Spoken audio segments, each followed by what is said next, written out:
വിശുദ്ധ കുരിശിൻ്റെ അടയാളത്താൽ ഞങ്ങളുടെ ശത്രുക്കളിൽ നിന്ന് ഞങ്ങളെ രക്ഷിക്കണമേ.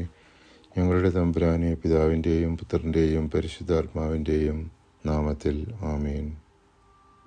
പ്രഭാതത്തിൽ ഉണർന്ന് അവിടുത്തെ അന്വേഷിക്കുന്നവന് കൃപ ലഭിക്കും. പ്രഭാഷകൻ 32:14.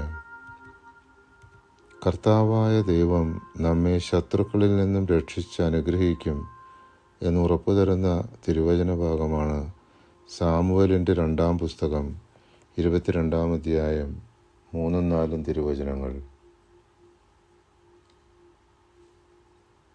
കർത്താവല്ലോ ഉന്നതശിലയും ദുർഗവും, എൻ്റെ വിമോചകനും എൻ്റെ ദൈവവും, എനിക്ക് അഭയം തരുന്ന പാറയും പരിചയും രക്ഷാശൃംഗവും അഭയകേന്ദ്രവും എൻ്റെ രക്ഷകനും അവിടെ നിന്നാണ്.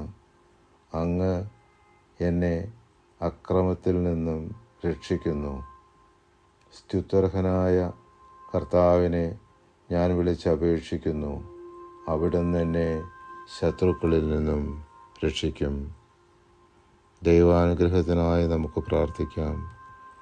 ഞങ്ങളിൽ വസിക്കുന്ന ത്രിയേക ദൈവമേ, ഞങ്ങളുടെ സ്വാർത്ഥത, അഹങ്കാരം, വെറുപ്പ്, വിദ്വേഷം, അസൂയ, വൈരാഗ്യം, മുൻകോപം, ആസക്തികൾ, ദുശ്ചിന്തകൾ, നിരാശ, അപകർഷതാബോധം, മറ്റുള്ളവരെ വിധിക്കുന്ന പ്രവണത, മറ്റുള്ളവരോട് ക്ഷമിക്കുവാൻ സാധിക്കാത്ത അവസ്ഥ, പ്രാർത്ഥനയിലുള്ള ശുഷ്കാന്തിക്കുറവ്, തഴക്കദോഷങ്ങൾ തുടങ്ങി ഞങ്ങളുടെ എല്ലാ ബലഹീനതകളെയും ഞങ്ങൾ അവിടുത്തെ തിരുസന്നിധിയിൽ സമർപ്പിക്കുന്നു.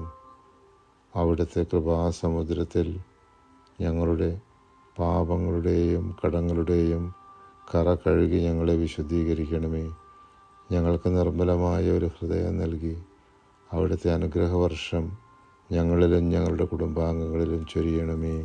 ആമേൻ.